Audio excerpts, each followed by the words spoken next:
7개가 이 6월 달에 다 일어났습니다. 우리나라는 유감스럽게 업권법은 없고 규제법만 있다. 안녕하세요. 코인요다 김영입니다. 이 코인요다의 코인 세계 탐험 프로그램은 오늘부터 약간 재정비해서 진행하도록 하겠습니다. 파트를 4가지로 나눌 건데요. 비슷합니다. 전번과 마찬가지로 첫 번째 파트는 최근 이슈 그리고 앞으로의 전망을 브리핑해 드리겠습니다. 두 번째 파트에서는 지난주 거래했던 사람들을 위해서 지난주 거래 하이라이트, 알트코인 현물 거래에 대한 하이라이트, 그 다음에 비트코인 선물 거래에 대한 하이라이트를 화면을 보면서 설명해 드리겠고요. 세 번째는 오늘부터 KY 거래 기법에 대해서 본격적인 강좌를 시작할까 합니다. 이때까지는 어떻게 돌아가는가에 대해서 설명했다면 이번엔 구체적으로 들어가서 어떻게 하는가에 대해서 진행해 볼까 하고, 그 다음에 마지막 파트로는요, 이 가상화폐 세계에 대한 그 인문학 강좌로서 무엇이든 물어보세요. 여러분들이 이 시점에서 가장 궁금한 것들 질문하면 설명해 드리겠습니다. 우선 첫 번째 파트로서 지금 오늘이 6월 20일인가요? 벌써 3주가 지나가고 있는데 6월 달에 지금 이제 비트코인으로 기준하면 대조정 구간이죠. 왜 이렇게 됐는가에 대해서 설명을 드릴 텐데요. 재미있는 것은 이 6월 들어서 비트코인 기준으로 7가지 악재가 있었던 것입니다. 이 하나하나의 악재마다 옛날 같으면 비트코인이 추락하고도 남을 그러한 악재들이었는데도 불구하고 지금 비트코인이 기본적으로 ETF를 하면서 자산 운용사들이 다 들어왔는데 이것은 현물이죠. 그러다 보니까 전부 롱 포지션, 싸게 사서 비싸게 팔기 위해서 들어온 것입니다. 그렇기 때문에 자연히 밑에서 막는 힘이 생기죠. 떨어지면 망하니까. 이래서 그 악재들 다 견뎌낸 겁니다. 그래서 하락세로 가지 않고 지금 현재 조정 구간이 있는데 어떻게 해서 하락세로 가지 않았는가, 어디서부터 하락세인가, 이런 것은 좀 이따가 설명해 드리도록 하겠습니다. 그러면 이 악재 중에 첫 번째 나왔던 게 지난달 5월 25일 이더리움 ETF입니다. 이것은 암호화폐 전체에서는 악재가 아니었으나 비트코인에 몰리던 돈이 그걸 도미넌스라고 그럽니다. 그게 이더리움으로 좀 갔다. 이래서 비트코인 기준으로는 첫 번째 악재가 되겠고요. 두 번째는 예기치 않게 일본 DMM 비트코인 거래소가 해킹당했습니다. 3억 불 정도 손해봤는데요. 옛날 같으면 이건 난리 났죠. 비트코인 추락하고도 남았습니다. 그래도 이번 견뎌냈죠. 그 다음에 세 번째는 아시다시피 엔비디아를 비롯해서 애플 그리고 어도비 인공지능 관련 회사들이 대약진을 했죠. 주식이 엄청 뛰었단 말입니다. 역시 이때 비트코인으로 몰릴 돈이 그쪽으로 갔죠. 그 다음에 5월달 미국의 고용 상황이 굉장히 좋았죠. 27만 명이 추가로 일자리를 얻었습니다. 이것도 미국 경제에 굉장히 좋게 작용돼서 역시 금리 인하를 막았습니다. 금리 인하가 돼야 비트코인이 오르겠죠. 그런데 또 거기에 못지않게 인플레이션이 원래 3.5% 정도 예상을 했었는데요. 3.3%로 막았습니다. 이것도 금리 인하를 막았습니다. 그래서 금리 인하 기대치들이 좀 무너졌죠. 여섯 번째는 미 연준이라고 그러죠. FED, 미 연방준비위원회에 FOMC라는 시장위원회가 있습니다. 여기서 많은 것들이 결정되는데 FOMC 금년에 5번째 열리는데요. 4번째까지는 FOMC 회의가 열리기 2, 3일 전에 10% 떨어졌다가 그날 다 반등했습니다. 근데 이번에는 악재들이 중첩해 있기 때문에 5%만 반등했다가 그나마 그것도 제자리 떨어졌습니다. 결국 10% 떨어진 그대로죠. 거기다가 반감기가 있었죠. 마지막으로 반감기라는 게 옛날에는 호재로 작용됐습니다. 그래서 2012년도 반감기 때는 다음 반감기까지 93배 올랐죠. 그 다음에 2차 2016년도에는 반감기 4년마다 한 번씩 일어나는데 역시 30배 올랐습니다. 그 다음 반감기는 8배 올랐어요. 근데 이번에 네 번째 반감기인데 이번에 네 번째는 2배도 오르지 않았습니다. 이건 뭐냐면 비트코인 이미 거의 다 채굴됐다는 얘기죠. 2100만 개 중에 1900만 개가 2년 전에 이미 다 채굴됐어요. 지금 거의 2000만 개 가까이 다 채굴되고 있기 때문에 이제 그 효과가 미미한 데다가 이렇게 되면 어떤 결과가 나오느냐. 채굴자 항복이라고 그러는데요. 채굴 사업이 망하는 거죠.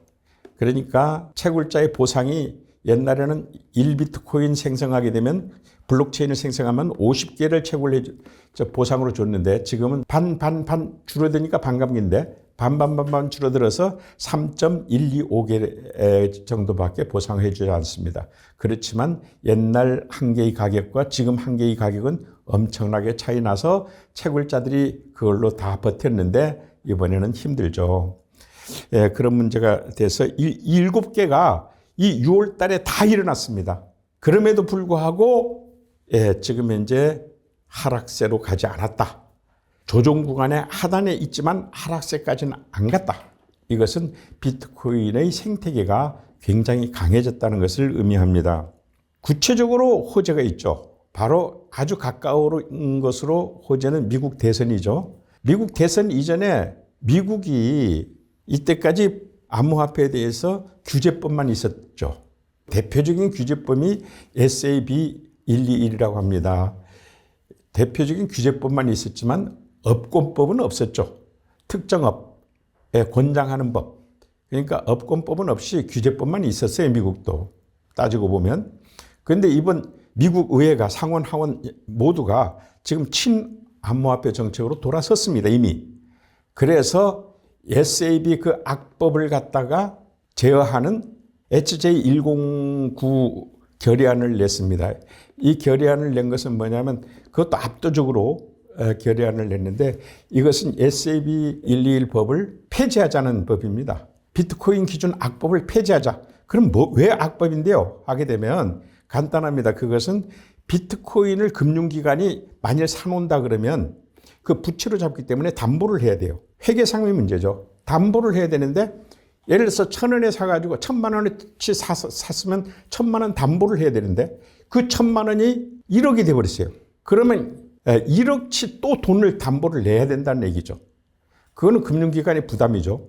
여기에 반대해서 테더사가 비트코인 쌀 때 다 그 담보해 놓고 그 다음부터 담보를 더 안 냈죠. 그래서 미국 정부하고 엄청난 법정 투쟁을 했었습니다. 결국 이겼죠.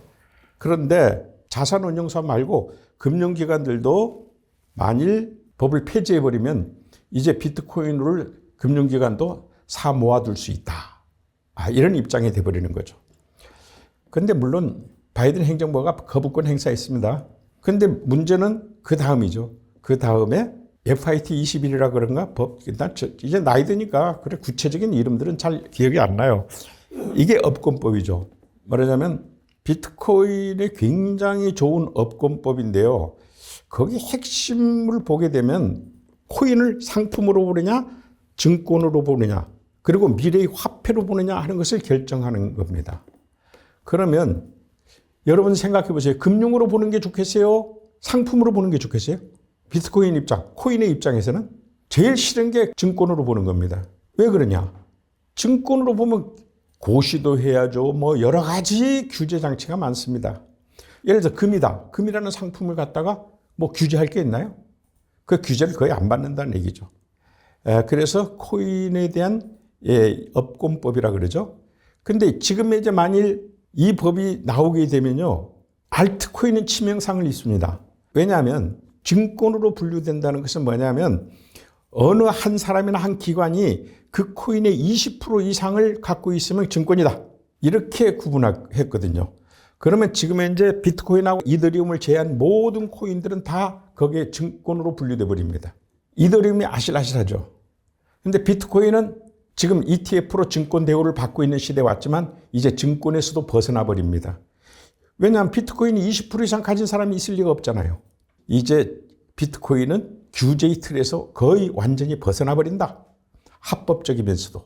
이렇게 되기 때문에 어마어마한 변화가 오게 됩니다.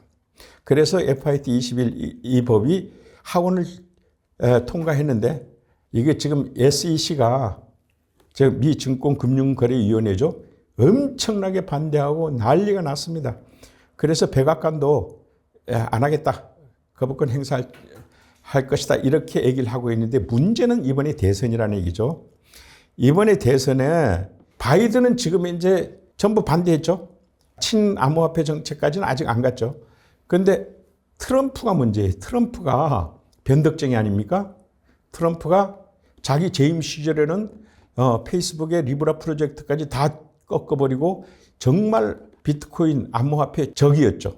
그런데 지금 갑자기 이 양반이 뭘 잘못 먹었는지 지금 친암호화폐를 공약을 했어요. 그 플로리다에서 5월달에 했나? 그 공약을 한 것도 부족해서 자기 기부금을, 선거 기부금을 암호화폐로 받겠다? 획기적이죠. 그것도 부족해서 비트코인 나머지 잔량을 전부 미국에서 채굴 했으면 좋겠다. 그 정도는 그래도 애교로 바뀌었는데요. 그 다음에 문제는 지금 현재 솔라나 기반의 밈코인 중에 하나인 DIF를 갑자기 생겨가지고 폭등했는데요. 이게 왜 폭등 원인이 기가 막혀요. 트럼프 아들이 발행했다. 이런 소문이 나면서 폭등했습니다. 왜 이게 트럼프가 이렇게 친암호화폐 정책으로 돌아섰느냐면요. 이제 ETF 때문에요. 미국 유권자가 수많은 유권자들이 지금 암호화폐를 직접 간접적으로 지금 보유하고 있다는 겁니다. 그러니까 이 유권자들의 표를 무시하는 수가 없죠. 지금 우리가 얼핏 계산해도 거의 표에 영향을 미칠 게 1억 정도, 1억 표 정도 이상을 지금 유권자들이 갖고 있기 때문에 이게 이제 보통 문제가 아니죠. 그러니까 당선하고 싶은 트럼프는 그냥 아무런 생각 없이 나는 친암호화폐 정책을 공약합니다라고 한 겁니다. 그래서 대선에 크게 유리할 거다. 그러나 바이든도 지금 현재 움직임이 심상치 않은 게요. 바이든도 이거 잘못하다가 지겠거든요. 그 괜히 암호화폐 하나 때문에 질 수는 없잖아요.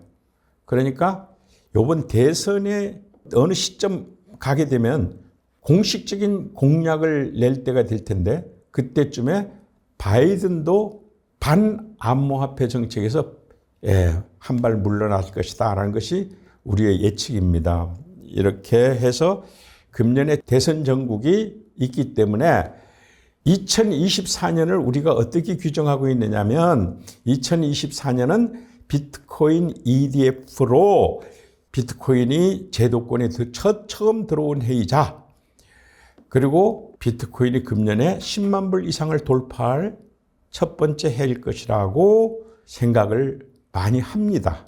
저도 그렇게 생각을 해요. 금년에 10만 불 이상 돌파할 거라고. 그러면 우리나라 돈으로 1억 4천이죠? 이런 시대가 지금 현재 오고 있다. 이렇게 얘기를 하고 있습니다. 그런데 지금 그냥 나오니까 이제 우리나라 상황을 좀 보게 되면요. 우리나라 상황은 좀 암담하죠. 우리나라가 이 암호화폐를 규제하는 것은 당연합니다. 첫째, 2년 전에 특검법, 역시 특정금융거래정보보고 및 이동에 관련한 법. 이것은 당연하죠. 부작용은 막아야 될 거 아닙니까? 문제는 규제법이 있으면 업권법이 있어야 된다는 거죠. 한편 미래를 대비해서 장려하고 그 부작용을 규제해야 맞는 건데요. 우리나라는 유감스럽게 업권법은 없고 규제법만 있다. 이 말은 뭐냐면 이런 금융에 대해서 전문가는 있어도 미래를 내다보는 정치 지도자들이 없다. 이렇게 얘기할 수 있는 겁니다. 그리고 여기에 아울러서 다음 달 19일 날 7월 19일에 시행되는 가상자산법이 있습니다. 이 가상자산법도 역시 업권법이 아니라 규제법인데요. 이게 명칭은 가상자산 이용자 보호법입니다. 그러나 이것은 심각한 규제법이라고요. 그리고 이 규제법으로 벌써 지금 대한민국에 상장되어 있는 600개의 알트코인을 죄다 심사하겠다, 전수조사하겠다라고 지금 공언하고 있습니다. 그래서 지금 김치 프리미엄이 거의 없어요. 한국에 지금 난리 났어요. 그것도 부족해서요. 내년 1월부터 뭐가 금투세라 그러죠. 금투세, 금융투자소득세라는 것이 있는데 여기에 비트코인 암호화폐 소득세를 넣겠다 이 말입니다. 이게 2년 동안에 지금 시행 보류되어 있었는데 내년 1월 1일부터 하겠다 이 말이죠. 물론 지금도 6월 말까지 해외 자산 거래에 대한 5억 이상의 그 암호화폐는 다 신고를 해야 됩니다. 특검법 때문에. 그렇지만 소득세를 내년부터 과세시키겠다. 2년 동안 유예했는데요. 다시 말해서 업권법이 없이 내년 1월부터는 우리나라에서 3개의 규제법이 동시에 작용돼서 목줄을 조이겠다. 이런 얘기입니다. 그러면 지금 이제 우리나라는 제일 미래의 화폐에 대해서, 미래의 경제에 대해서 전 세계에서 가장 뒤처지고 있다라고 결론을 내릴 수가 있는 거죠.